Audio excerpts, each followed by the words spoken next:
Curso de Psicanálise Clínica ou Terapia Freudiana. Já estamos no módulo 19/24. Falta 5 módulos para terminar o curso. Eu já disse que ao terminar esse curso nós vamos começar um de psicanálise integrada, onde nós vamos estudar os 12 principais psicanalistas da história, começando com Steckel, Adler, Ernst John, Hank, William Reich, Freud, Melanie Klein, Anna Freud e outros até chegar a Lacan. Inclusive Bion, Winnicott, são os grandes mestres que você precisa conhecer. Esse curso de 24 módulos especificamente a psicanálise freudiana, ou seja, a famosa psicanálise clínica. Hoje nós vamos falar sobre a interpretação de sonho, a segunda parte. Eu chamei de intuição e exemplos. E eu vou explicar por quê. No vídeo passado nós explicamos a estrutura do sonho segundo Sigmund Freud. Isto aqui é a forma como nós democratizamos a psicanálise, para que alcance todas as pessoas, todos aqueles que tenham interesse de conhecer a psicanálise. Não interessa quem, professores, psicanalistas, líderes sindicais, de associação de bairro, pastores, diáconos, sei lá, qualquer pessoa. Ou mesmo que não tenha nenhuma profissão, você pode fazer e ajudar. Para fazer isso, os vídeos são grátis. Estão todos eles no YouTube. Se você tiver dificuldade, é só você entrar em contato conosco pelo Zap 6198 340 6632. Nós vamos enviar todos os módulos de vídeos. Agora, você contribuindo com R$30 por cada vídeo, nós enviamos para você, matriculamos no curso, e enviamos as apostilas correspondentes a cada módulo. São de 18, nós estamos aqui está 18. Aliás, tinha que ser 19, né? Mas tudo bem, não há problema. Você não precisa pagar os 19 de uma vez só, 19 vezes 30. Você pode pagar 30, depois 60 e nós vamos enviando para você. O importante é que você complete os 24 para você receber o seu certificado de psicanalista e a sua carteira com número de registro em PVC, com sua fotografia e o seu nome no site da ANPC. Ou se preferir, você pode receber o curso de pós-graduação livre em psicanálise clínica. Ou pode receber os dois, desde que você, nesse caso, contribua 2 vezes. Pelo Zap, R$30 só por cada módulo, são 24. Pelo Zap, pelo vídeo, pelo Pix e-mail anpc2018@gmail.com. Envie o comprovante, seu nome, também, pelo Zap 6198 340 6632. Então vamos lá, vamos começar o nosso trabalho. Nós já falamos sobre este desenho que apareceu no vídeo anterior, mas eu coloquei de novo, porque existem 2 falas. Nós falamos a fala racional, que é do consciente, e a fala onírica, porque no inconsciente existe uma elaboração onírica, tá? Isso nós já explicamos. E nós temos 2 falas, a fala racional e a fala onírica. E hoje nós vamos ter 5 exemplos, eu não coloquei aqui, só coloquei os títulos. Eu vou ler os 5 exemplos de sonhos interpretados por alguns interpretados por Freud e outros interpretados por William Steckel. Estes sonhos são da época em que William Steckel era discípulo de Freud. E quando Freud, inclusive, chegou a expressar que Steckel era um dos maiores que ele tinha conhecido, os maiores conhecidos que ele tinha em interpretação de sonho. Ele tinha a capacidade impressionante de ouvir um sonho, interpretar e resolver o problema. É o que nós vamos ver aqui. Nós vamos ver aqui. É por isso que essa segunda parte. Esta segunda parte não se trata especificamente da interpretação de sonho de Freud. Eu já falei. É a primeira parte, quando Freud, mais ou menos em 1900, 1905, até 1908, quando Steckel ainda era discípulo de Freud. Então nós temos duas falas, e nós vamos ver que a pessoa traz um problema e traz um sonho. A primeira coisa que Steckel queria saber, e Freud também queria saber, era qual era o sonho. Quais são os sonhos? Tá? E quando ele contava o sonho, através do sonho, ele descobria qual era o problema da pessoa, sem nenhum problema. Tinha caso que na mesma hora resolvia. Era fantástico. Era a época de ouro da psicanálise. Até hoje é assim. Só que hoje as pessoas já não se especializam em interpretar sonhos. Os sonhos não mudaram, continua sendo uma linguagem simbólica, uma linguagem do inconsciente. Então nós vamos falar hoje especificamente disso. A interpretação de sonho, exemplo. Nós vamos dar 5 exemplos. Eu vou ler os 5 exemplos. E cada um com a sua, com o seu título, que eu vou colocar aqui. Freud considerava, já disse William Steckel, um dos maiores intérpretes de sonhos. Admirava-o pelo uso da sua intuição. Steckel tinha uma intuição fantástica. Ele era intuitivo. E nós estamos numa época impressionante em que a maioria das pessoas são intuitivas.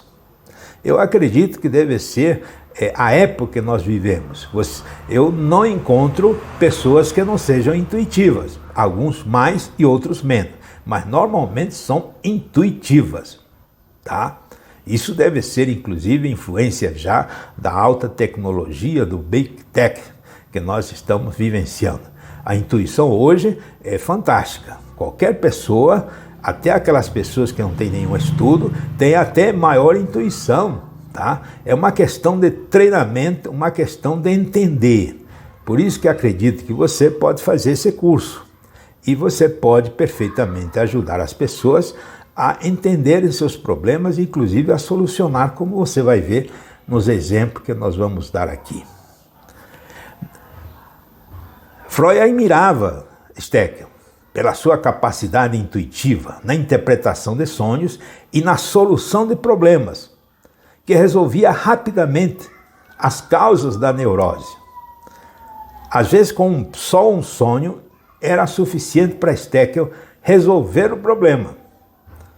Há casos verídicos registrados em livros, tá? De Steckel, naturalmente, eu tenho a coleção de livros de Steckel, em que conta que a pessoa já tinha estado sendo analisado por discípulo de Freud durante quase 5 anos, depois veio até Steckel e no mesmo dia resolveu o problema, por causa dos sonhos.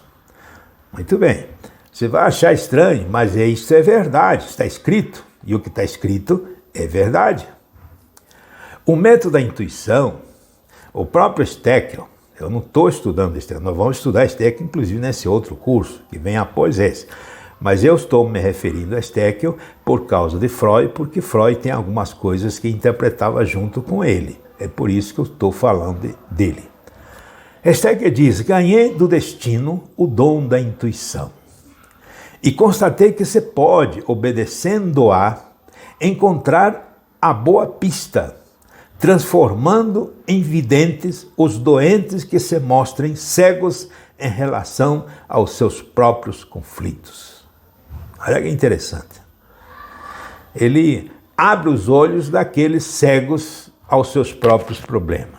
E é uma das questões que Steckel, diríamos assim, discutia com Freud. Não foi esse o motivo pelo qual os dois se separaram, mas era um dos elementos interessantes que um se opunha ao outro. Ele criou a palavra escotomia moral. Aliás, essa palavra também é usada por Alfred Adler, um grande psicanalista, também discípulo de Freud, na mesma época. Janet, um dos grandes mestres, que foi inclusive companheiro e amigo de Freud, constatou também esse fato, explicando que a diminuição do campo visual nos casos de histeria é o símbolo da diminuição do campo da consciência pelo domínio de uma ideia fixa. Ou seja, por causa da sua neurose, a pessoa começa a não enxergar toda a realidade. Diminui o campo de visão. Você pode conversar com um neurótico, ele só enxerga uma coisa. Ele não enxerga mais nada. Tá? Quando a pessoa não é neurótica, e quando você resolve o seu problema e você não é neurótico, você tem uma visão ampla. Você consegue ter uma visão ampla das coisas. A isso, Steck chamou de escotomia moral. Faltou um i aí. Escotoma moral, né? Depois usou a palavra escotomia. Para mim, diz Steckel, todo o neurótico é escotomizado. É preciso fazer-lhe ver o que ele insiste em não querer ver. Para Steckel, o grande problema era não querer ver o seu problema. E realmente, o neurótico só vê o problema dos outros. O problema dele não consegue ver. Tá? Então, ele é autor desta comparação fantástica que parecem semelhantes, mas se complementam. Eu não vejo diferença muito grande nestas duas frases. Essa diferença entre Freud e Steckel, né? Que alguns escritores da época colocaram como grande diferença, eu não vejo. É apenas, diríamos assim, forma de ver a situação. Freud dizia, o paciente não pode ver. Prestai bem atenção para a diferença. Freud diz, ele não pode ver, o complexo é inconsciente. Ou seja, a neurose, o problema, o reprimido é inconsciente. E então, por isso, ele não pode ver o seu problema. Tá? Esse é o que Steck fala com relação a Freud. E Steck diz, afirma o contrário. O paciente não quer ver. Veja bem, Freud disse, o paciente não pode ver. E Steck diz, o paciente não quer ver. Aliás, a coisa mais complicada com um paciente é você fazer ver aquilo que ele não quer ver. É mais difícil até. É mais fácil você fazê-lo ver aquilo que ele não pode ver, que realmente existem casos que ele não pode ver mesmo, e tem outros que não quer ver mesmo. Eu acho que os dois casos existem, se complementam. Tem pacientes que não querem ver. Então, Steckel se aferrava nessa situação do paciente não quer ver. Realmente, o neurótico não quer ver o problema, vê o problema dos outros. O problema dele não. Ele é bom, ele é o genial. Agora os outros não presta, né? Mais ou menos isso. Essa é a questão de Steckel, a questão que Steckel levanta. Muito bem, então vamos falar do primeiro sonho. Eu vou ler o primeiro sonho. O primeiro sonho fala do motivo da repressão. A investigação psicanalítica deu, através de Freud, uma primeira resposta. Tudo o esquecido terá sido, por qualquer motivo, penoso para o sujeito. As aspirações da personalidade considerá-lo-iam como temível, terrível, doloroso e vergonhoso. Caberia então que seriam precisamente tais características as causas do esquecimento da sua exclusão da consciência. O próprio Freud facultaria a compreensão do funcionamento da repressão numa das conferências que pronunciou em 1909 na Universidade de Clark, nos Estados Unidos. Quando ele diz, realmente falou isso, que a neurose, o problema, a causa, ele está escondido, está no quarto de dentro, fechado, com a porta fechada, só que lá está batendo, querendo sair e criando confusão, tá? Então, o psicanalista tem essa obrigação, essa capacidade, essa habilidade de entrar lá dentro, abrir a porta e fazer com que o reprimido venha para fora. Veja que eu estou falando dos primeiros anos de Freud, tá? Logo depois, a interpretação de sonhos se tornou mais específico, mais simbólico, diríamos assim, não tão intuitivo, porque Freud não acreditava na intuição, talvez porque Freud não acreditava na intuição, embora às vezes ele usava a intuição, e usava muito. Porque a intuição, por exemplo, ele dizia que dependia muito da transferência e a contra-transferência que haveria entre o paciente e o psicanalista. Isso já falou lá para 1915, 1920. Então eu vou ler o primeiro sonho, tá? O primeiro sonho diz assim, veja bem, presta atenção. Uma rapariga, veja bem, essa linguagem aqui é a linguagem que está no livro, eu não vou mudar nada. Uma rapariga que pouco tempo antes perdera o pai, que ela amava profundamente e que assistira com todo o carinho durante a sua doença, situação análoga a Ana o paciente de Breuer, sentiu germinar em si quando sua irmã mais velha casou uma especial simpatia pelo cunhado. Sentimento que pode ocultar facilmente, disfarçando-o por detrás da natureza afeição familiar. Ou seja, a menina se apaixonou pelo cunhado. A irmã adoeceu e morreu pouco depois, estando ausente a sua mãe e a nossa doente. Chamadas com toda a urgência, acorreram sem terem qualquer notícia exata da desgraça, cuja extensão lhes foi ocultada de início. Quando a rapariga se aproximou do leito em que jazia morta a sua irmã, surgiu nela um instante uma ideia que poderia talvez expressar-se com as seguintes palavras. Ela pensou isso. Agora ele está livre e pode casar-se comigo. Porque a irmã tinha morrido. Devemos aceitar, sem dúvida alguma, que esta ideia que revelou à consciência da rapariga o seu intenso amor pelo cunhado. Amor que até então ainda não se lhe tornara consciente. Foi de imediato atingida pela repressão. Ela reprimiu aquele sentimento, dada a repulsa indignada dos seus outros sentimentos, naturalmente morais. A rapariga adoeceu, apresentava graves sintomas histéricos e, submetida a tratamento, foi possível notar que tinha esquecido absolutamente a cena que teve lugar junto do leito mortuário da irmã e a perversa ideia egoísta que lhe surgira na imaginação naqueles instantes. Depois, ao longo do tratamento, voltou a recordá-la, reproduzindo o momento patogênico, exteriorizando uma intensa emoção, ficando curada por completo.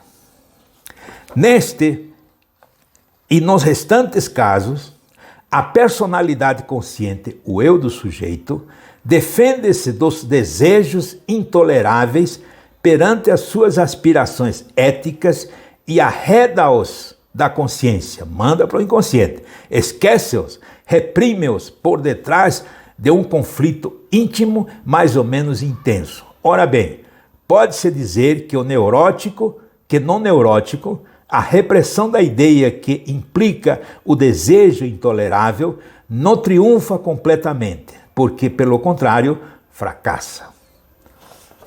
Gostaram do sonho? Pois é, aliás, isso aqui não é sonho, uma interpretação da situação. Isso é um caso de Freud, tá? Isso é um caso de Freud. Este é um caso de Freud, tá? Não é Steckel. Agora nós vamos falar de Steckel, o sonho contado por Steckel, e que ele resolveu imediatamente. O título é agorafobia. A agorafobia é aquela fobia de espaço aberto. Uma pessoa sai num lugar aberto, numa praça, e passa mal. Ele não consegue ficar. Agora vem da palavra agora em grego, que significa lugar aberto, ou seja, praça pública. Então, a agorafobia até hoje existem pessoas que não conseguem estar num lugar aberto. Ele tem que ficar debaixo de alguma coisa. Vou agora contar-vos a minha primeira experiência, diz Steckel, e como pude encontrar em uma única sessão a solução de um caso que consegui curar apenas com um bom conselho. Muito bem, vamos lá para o segundo sonho, o segundo caso, que é o primeiro sonho, no caso, agorafobia. E agora é Steckel que vai contar. Em certo dia de consulta, veio ver-me preocupado com a sua agorafobia. Um alto e belo rapaz de 28 anos. Ele para em frente a todas as praças que encontra em seu caminho, é vítima de um temor nervoso e nenhum poder há no mundo que lhes faça atravessar sozinho uma praça. Para atravessar, precisa de ajuda de uma outra pessoa. Interrogo, diz Steckel, sobre todos os acontecimentos da sua vida, suscetíveis de ocasionar uma parapatia é neurose, e chego à sua vida sexual. Assegura-nos ele que tem pelas mulheres apenas uma fraca inclinação. Até então, nunca havia amado e nem sentia necessidade disto. Em tais casos, não se enganará quem pensar numa certa fixação da vida sexual. O que ele está querendo dizer é que se fosse freudiano já iria para a questão sexual. Mas é Steckel, ele está usando a intuição. E quem será mais apto a essa fixação que uma das pessoas do próprio círculo íntimo da criança, para a qual, desde os primeiros tempos, ela tinha dirigido a sua inclinação. Está falando do complexo de Édipo. Pergunto-lhe simplesmente se ama os pais. O rapaz responde, acima de tudo, responde ele. O seu rosto anima-se, os seus olhos ganham um brilho ardente. A mãe um pouco mais do que o pai. Aí Steckel pergunta, seus pais são pobres? E o rapaz responde, muito pobre. Sou eu quem os sustenta. Aí Steckel pergunta, qual é então a sua profissão? Ele responde, sou caixa de um grande banco. Aí Steckel sugere, deve passar muito dinheiro pelas suas mãos, não é? Ele responde, milhões de coroas, quase todos os dias. Steckel, nesse instante, tem a intuição. Como um clarão, vejo iluminar-se a situação. Compreendo a sua parapatia ansiosa. Este homem precisava submeter-se a uma vida modesta, enquanto que pelas suas mãos passava milhões. De improviso, faço-lhe a seguinte pergunta. Moço, nunca teve este pensamento? Aqui estás mergulhado em ouro, no entanto, os teus familiares passam necessidade? Ele responde, muitas vezes pensei nisso. E Steckel continuou, e nunca lhe passou pela ideia arranjar a sua vida com esse dinheiro todo e garantir para os seus uma velhice ao abrigo das dificuldades? O doente empalideceu, de repente, refletiu um instante e em seguida declarou francamente, é verdade que essa ideia veio ao meu espírito, mas eu o afastei imediatamente. Naturalmente, respondeu Estéquio, não podia ser de outra maneira, tratando-se de um homem honesto. Conversamos ainda um momento e por fim ele pediu que eu aconselhasse. Disse-lhe com franqueza, a sua doença é causada pelo recalcamento desta ideia. Ou seja, passa milhões pelas suas mãos, gostaria de pegar, não pode, pela sua moral, e os seus pais estão passando necessidade. A sua doença é causada pelo recalcamento dessa ideia. Não vejo outro meio de cura que não seja a mudança de emprego. É preciso obter outro emprego, que lhe dê talvez mais trabalho e menos tentações. Ele redarguiu que talvez fosse impossível justificar o pedido de mudança do posto junto aos diretores de banco, mas eu lhe sugeri dizer que se tratava de um estado parapático, neurótico, que lhe impedia toda a ocupação que lidasse com cifras e dinheiros. Esse caso me fez compreender que a causa das neuroses é sempre um conflito psíquico causado não pela sexualidade, seja pela ambição ou por ideias criminosas, seja pelo instinto de conservação, como se viu durante a guerra. Olha que genial a análise que Estéquio faz. Então Estéquio chegou a essa conclusão, que não toda neurose tem origem sexual. No caso do rapaz, não era sexual. Vamos agora para o terceiro sonho. Estéquio fala da neurose atual. E ele faz uma explicação sobre a neurose atual. Essa expressão neurose atual é só dele. É fantástico. Notai bem, diz ele, cada neurose é causada por um conflito atual. Ele é um pouco exagerado nessa questão, mas é interessante. Ouça bem. Chamo essas neuroses de neuroses atuais para diferenciá-las das neuroses causadas pelas próprias disposições do caráter, ou determinadas pela influência más na juventude ou do ambiente. É o que se poderá chamar a diferença entre a neurose atual e a neurose periférica. E ele cita um autor alemão. Procuro sempre constatar se não existe um conflito atual. Se o cliente era absolutamente são e feliz até o determinado período, poderei supor que existe um acidente localizado nesse período que causou a doença. Isto eu faço e recomendo sempre fazer aos alunos. Quando chega um paciente com um problema, uma das coisas que você precisa fazer é quando começou, tá? Essa neurose, porque as neuroses têm as suas reações, tá? A própria pessoa sente as reações neuróticas. E quando começou uma angústia, uma ansiedade, alguma coisa, você tem que perguntar quando começou, tá? Para isso, inclusive, tem um mapa noético, onde tem a linha histórica, onde você pode saber exatamente o que aconteceu naquela época. Quando ele diz em tal dia, ou tal ano, ou faz 5 anos, você tem que querer saber o que aconteceu naquela época, tá? Isso é uma técnica, chama-se LHB, linha histórica biográfica.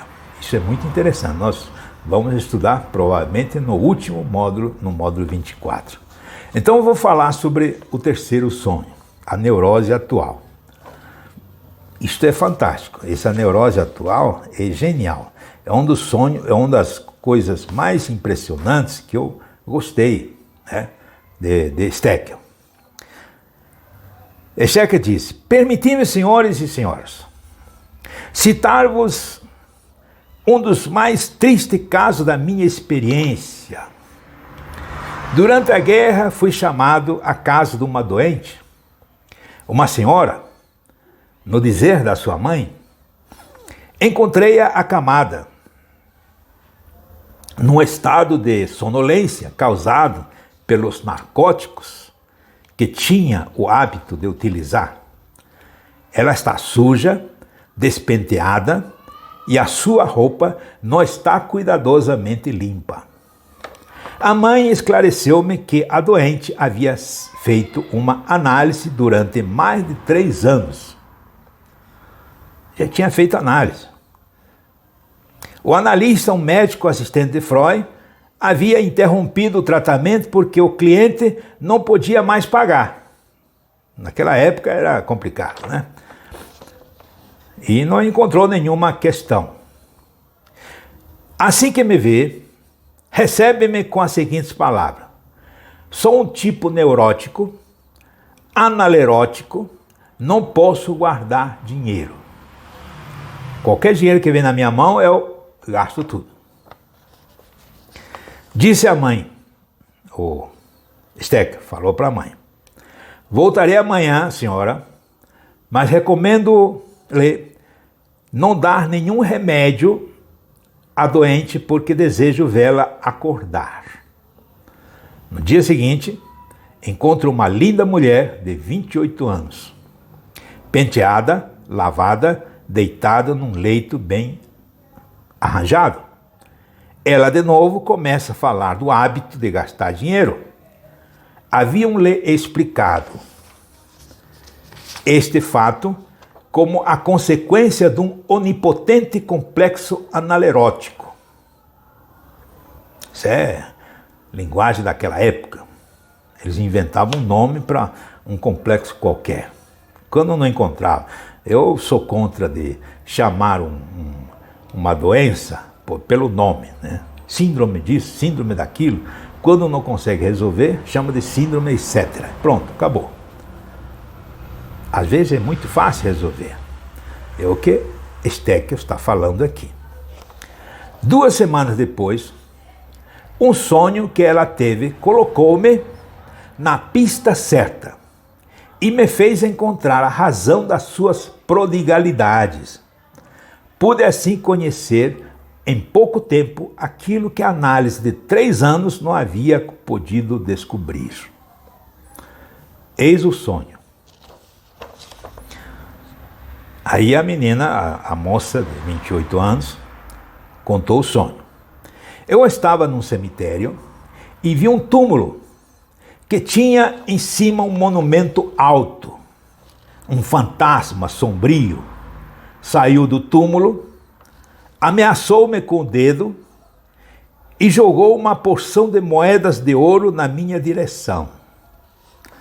Algumas me caíram na cabeça, causando uma dor violenta, e eu acordei com palpitações, vertigens e uma enxaqueca terrível que dura até agora.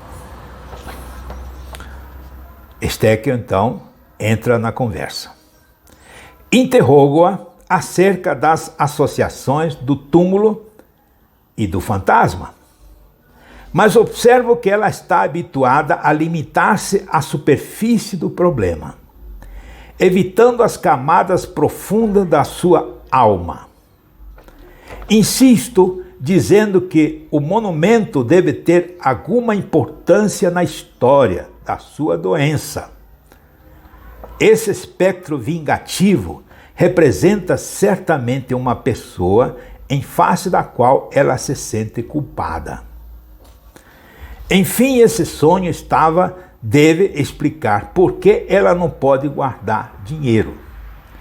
E assim consigo extrair da minha cliente uma história extraordinária. Olha a história. Há 5 anos, essa mulher, que era dotada de grande beleza, havia tido uma ligação com um homem muito rico, mas tuberculoso.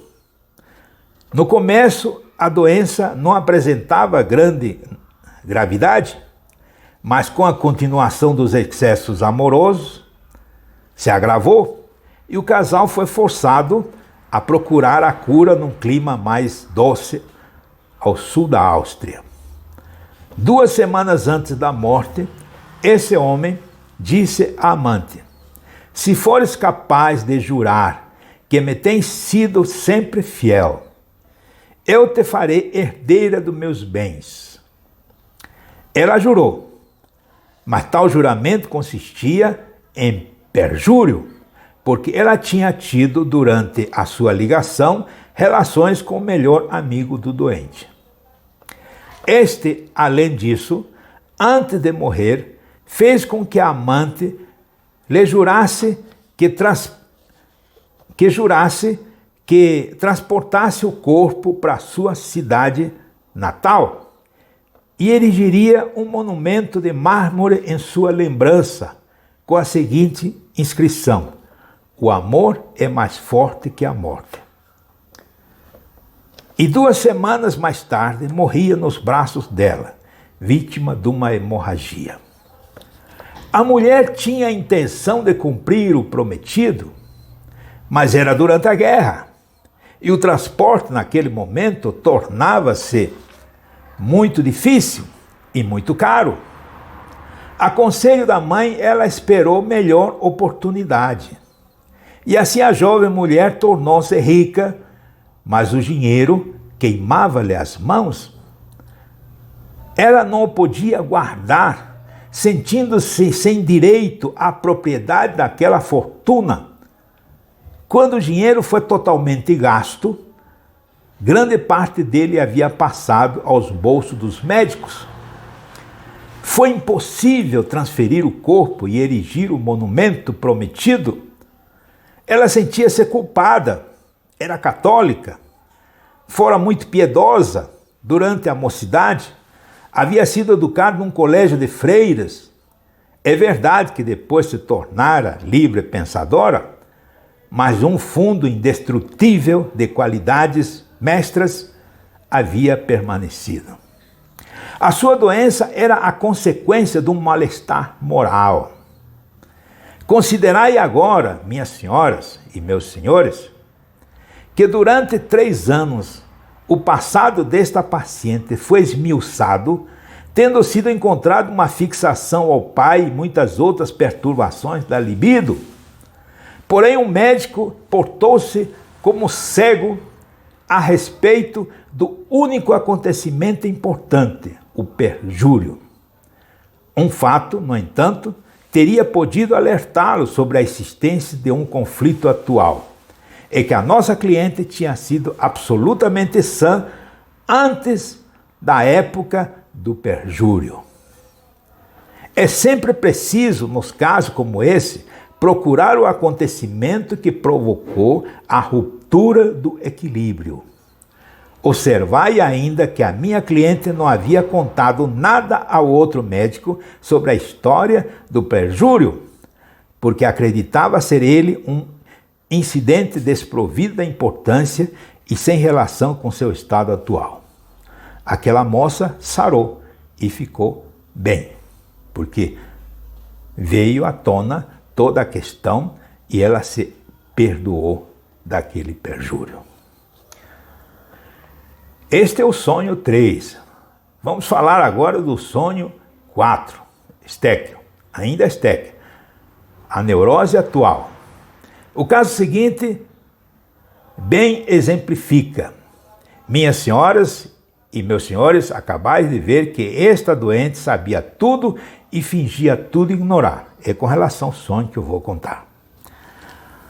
Sonho 4. O caso seguinte bem exemplifica. Uma moça de 23 anos, de constituição robusta, noiva, sofre há 3 anos de diferentes fobias complicadas e de obsessões que há 3 anos que perturbam a sua vida. A doença começou em Frankenbach, uma estação balneoterápica, e o primeiro sintoma foi o medo de ficar grávida por causa de um banho ou pelo atrito com algum elemento inadequado. O médico era que pensava, a minha cliente, um homem poderia ter deixado um pouco de esperma na água depois de uma masturbação, esse germe podia penetrar na vagina, engravidá-la. Por consequência, ela exigia sempre que a banheira fosse limpa 3 vezes na sua presença e não ousava defecar na posição normal. Algum tempo depois, desenvolveu-se a fobia de rasgar o ímen numa das vezes em que tivesse que dar grandes saltos, com a perna aberta durante os exercícios de ginástica. Então não ousava dançar, saltar, nem transpor uma barreira.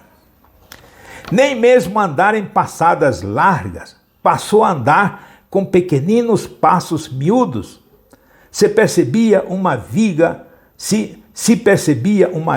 ou um poste, vinha-lhe o medo de se fazer deflorar por um movimento imprudente, e então fazia um grande desvio para evitar o perigo. Uma outra das suas fobias era que num trem ou no meio de uma multidão, o medo de que um homem pudesse introduzir o membro por trás para deflorá-la, provocando gravidez. A doente foi analisada por diferentes analistas e de acordo com diferentes métodos. A hipnose também, ensaiada, havia fracassado, assim como a persuasão, a sugestão pelo método Coué, a psicanálise ortodoxa e tudo mais. Finalmente submeteu-se à psicanálise ativa, que é a psicanálise de Steckel, que nós vamos estudar no próximo curso. A psicanálise ativa.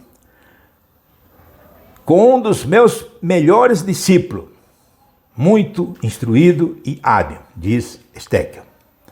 A doença agravara-se com os diferentes tratamentos e no último período a infeliz moça temia até encontrar no leito ou na camisa espinhos que lhe pudessem entrar na vagina. Todas as noites a doente ficava nua no meio do quarto, enquanto que a sua infeliz mãe era obrigada a executar um minucioso exame de toda a roupa.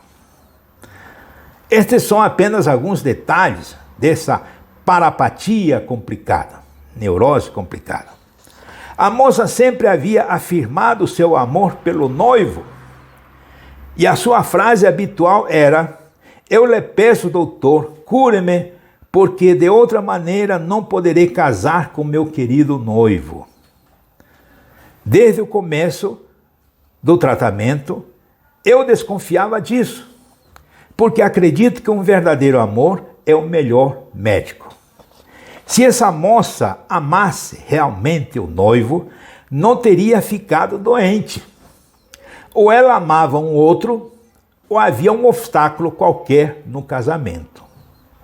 O caso era muito interessante porque cada analista havia encontrado uma pista que lhe parecera absolutamente evidente e que justificava trabalhar unicamente nessa direção imprevista. A mãe da doente era casada em segundas núpcias com um homem mais moço que ela, apaixonado, tirano, dono absoluto da casa, e ele tinha o hábito de visitar todas as noites a doente quando esta se encontrava no leito e de brincar com seus seios, agradá-la, etc. O analista havia proibido esses brincos e tinha ordenado à doente que fechasse a porta todas as noites. O padrasto, furioso, penetrava à força no quarto e continuava o que ele chamava de brincadeiras inocentes de pai. Supuseram naturalmente que a moça desejava ter relações sexuais com o padrasto, complexo de Electra. Aconselharam uma separação total, mas a esperada melhora não se produziu, mesmo separado. O meu discípulo estava desolado. Ele estava mesmo fracassando e depois de 2 meses de método ativo, em lugar de melhoras, observava pioras. A pobre moça estava inteiramente devorada pelas fobias e pelas obsessões. O meu discípulo estava inteiramente o meu discípulo relatava cada semana as suas observações sobre este caso tão interessante, e eu achava que os sonhos da doente que ele me relatava eram sonhos estereotipados. A doente havia perdido qualquer coisa, e ora se tratava de dinheiro, ora de um lápis, ora de uma parte do corpo, os dentes, um dedo da mão ou do pé, etc, etc. Os sonhos estereotipados são muito interessantes. Eles denunciam a existência de um leitmotiv, ou seja, um motivo, sempre muito importante da neurose. Disse ao meu assistente: envie-me a sua cliente. Agora estava lá, no meu consultório, sentada numa cadeira na minha frente. Eu lhe disse: a senhorita já representou muito. Agora é preciso acabar a comédia. Eu lhe direi a verdade. A senhorita simula ter medo de perder a sua virgindade, mas eu estou certo de que a perdeu há muito tempo. Ela, furiosa, diz: eu? O que o senhor está pensando? Eu sou virgem. Mas insisti, expliquei-lhe que ela adiava o casamento porque tinha medo das constatações funestas do noivo. Tal exposição destruiu o obstáculo. Ela chorou e, por fim, confessou tudo. O culpado não era o padrasto. Havia na casa um locatário, um jovem tenor, que aspirava a entrar para a ópera. Era esse o culpado. Havia ido algumas vezes durante a noite no quarto dela, sempre tranquilizando-a, assegurando-lhe que não faria nada. Ela sentava-se nos seus joelhos e uma vez ele abusara nessa posição para deflorá-la. A fobia e a obsessão estavam explicadas. Depois dessa cena, com o tenor, sempre e em toda parte, um perigo para as virgens, ela começou a ter medo da gravidez. E daí por diante tudo havia para demonstrar à mãe que existem fora das relações sexuais muitas possibilidades em meio de perder o ímã e de ficar grávida. Disse também a essa moça: agora a senhora vai acabar a comédia, não é necessário continuar uma doença que não tem mais justificativa porque a verdade foi descoberta. Mas isso não bastava como solução, porque toda doença possui uma tendência escondida, que é preciso também reconhecer. Neste caso, era a tendência de adiar sempre o casamento e sempre explicar ao noivo que havia inúmeras possibilidades de perder a virgindade. Que fazer? Aconselhei a essa moça que confessasse a verdade ao noivo e que lhe perdoaria, talvez, se acreditasse na história da sua violação.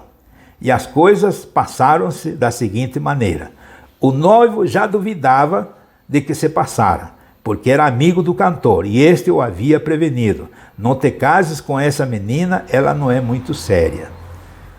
Ao fim de algum tempo, a minha cliente casou-se, a doença desaparecera inteiramente, como um pesadelo, alguns dias depois da nossa conversa.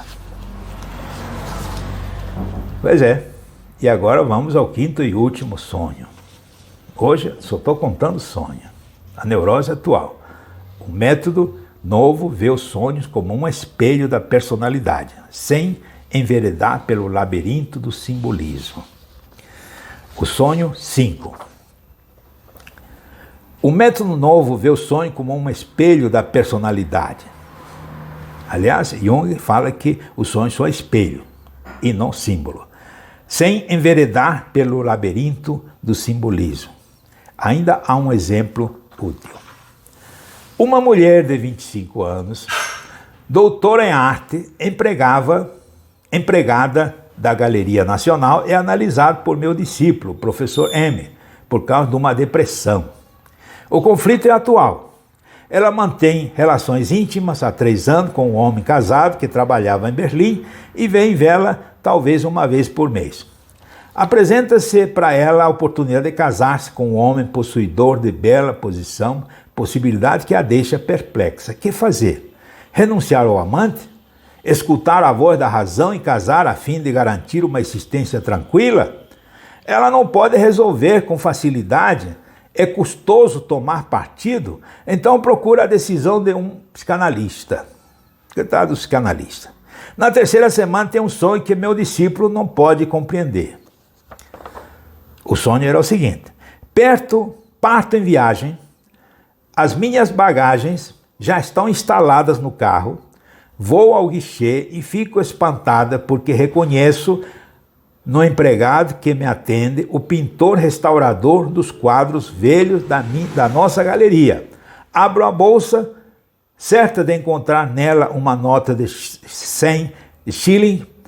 Em lugar da nota, encontro um selo sujo, um pouco usado e rasgado, no qual faltava uma ponta. Estou na gare e grito: carregador, carregador, carregador, coloque as minhas bagagens no carro. Muitas pessoas me observavam, estou muito excitada e procuro em vão o carregador, se bem que já sabia que as minhas valizes estavam embarcadas. Aí vem a simplificação, um dos métodos que ele usa.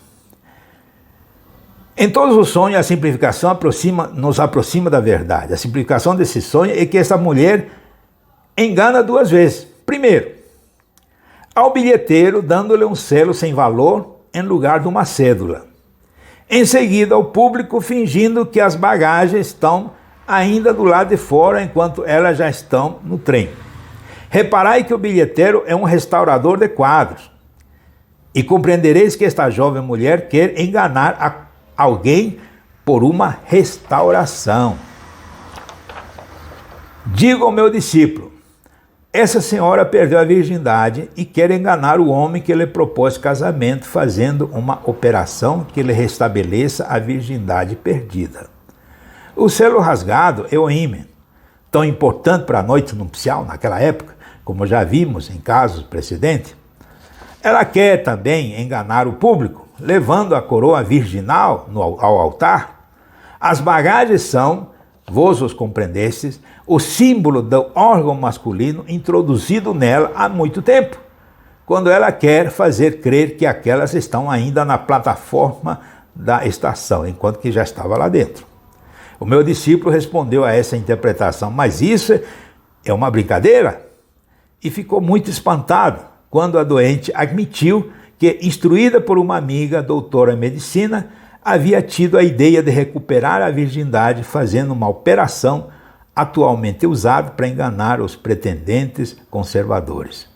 Vê depois que existe um método de interpretação dos sonhos, que não tem necessidade de truques e que pode penetrar até o plano dos complexos mais abrigados, mas esta interpretação não é sempre tão fácil. Pois é, meu amigo. Essa é a segunda parte do sonho. Aqui nós terminamos. Eu dei 5 exemplos para que você entenda que os sonhos espelho, mostra realmente o que está aqui no inconsciente. Este é o curso de psicanálise clínica, terapia freudiana. Nós estamos no módulo 19, o próximo será módulo 20, no dia 30, na próxima sexta-feira. Se você contribuir com R$30 por cada módulo, você recebe em PDF a apostila e é matriculado, e no final de 24 módulos você recebe o seu certificado de psicanalista clínico. Envie o comprovante para o Zap 61 98 380 6632. Seja terapeuta, seja psicanalista, ajude os outros.